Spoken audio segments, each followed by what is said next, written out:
بسم الله والصلاة والسلام على رسول الله. بعد غياب طويل رجعنا لكم بواحد الفيديو جديد. هذا الفيديو هذا غادي انا متاكده بلي الاغلبيه فيكم غادي يحتاجوه في هذا الموسم بالدرجه الاولى، لان كما كتعرفوا بزاف ديال الناس دابا تيعانيو من الرواح، الكحه، المهم نزلات البرد. وبالتالي شحال من واحد يعني تيستعمل بزاف الدوايات من لا فارماسي، الدوايات يعني في الدار الى اخره. فاليوم ان شاء الله غادي نعطيكم واحد السيرو طبيعي تصاوبوه في داركم و فعال 100% بالنسبه للكحه. يعني الاغلبيه اللي جربوه تيلقاو به. انا شخصيا درتو حتى لبنتي الصغيره رضيعه عندها عام وخمس شهور، والصراحه يعني هو باش لقينا اللهم لك الحمد شريت لها جوج سيريات في لا فارماسي. هذا هو اللي لقات به الحمد لله. كنتمنى ان اللي شاف الفيديو يبارطاجيه مع الاصدقاء ديالو، مع العائله، مع كاع الناس اللي كيعانيو من هذا المشكل هذا. و ما بغينا منكم غير دعوة الخير ان شاء الله. فاول حاجه غادي نحتاج خدنجال. هذا هو خدنجال بالنسبه للناس اللي ما كيعرفوش، فيكفي انك تمشي عند العطار وتقول لي اعطيني واحد 3 دراهم خدنجال، غادي يعطيك واحد الكميه معتبره. غتاخدي واحد شويه بحال هكا، واحد 4 ولا 5 ديال العويدات بهذا الشكل كما كتلاحظوا. وغتحتاجي سكر سنيده. بالنسبه للناس اللي عندهم مشكل مع السكر يقدروا ما يديروش، ولكن السكر هو اللي تيعطينا داك القوام ديال السيرو بحال السيرو اللي كيتباع. وكذلك بالنسبه للسكر راه كيعاون باش انه كيرطب العنق، يعني تيرطب الحلق وما تيبقاش الحلق ديالنا مجروح من الكحه.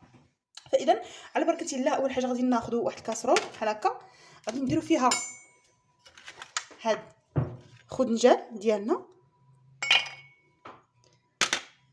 غادي نمشي نشللو شي شويه ونرجع لكم. بون هو دابا غسلته. دابا غادي نزيد عليه 2 كيسان ديال الماء،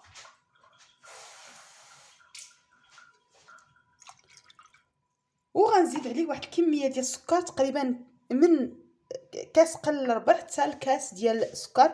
المهم السكر تكثروه شي شويه باش يجيكم كما قلت بحال تصاوبوا السيرو، بحال تصاوبوا السيرو باش تنسقيو الكيكه، نفس المبدا. المهم باش يجيكم القوام بحال السيرو.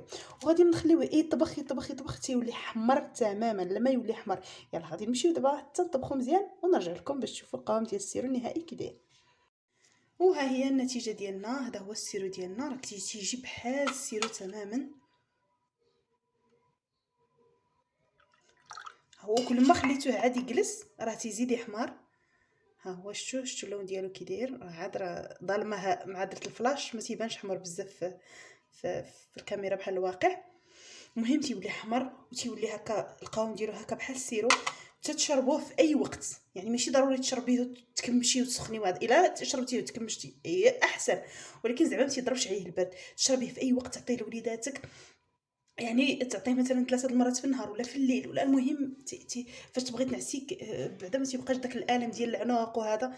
فزوين صراحه واعر. كنتمنى انكم تجربوه وكذلك تفيدوا به الناس الاخرين، لان راه فعلا من اروع ما يكون.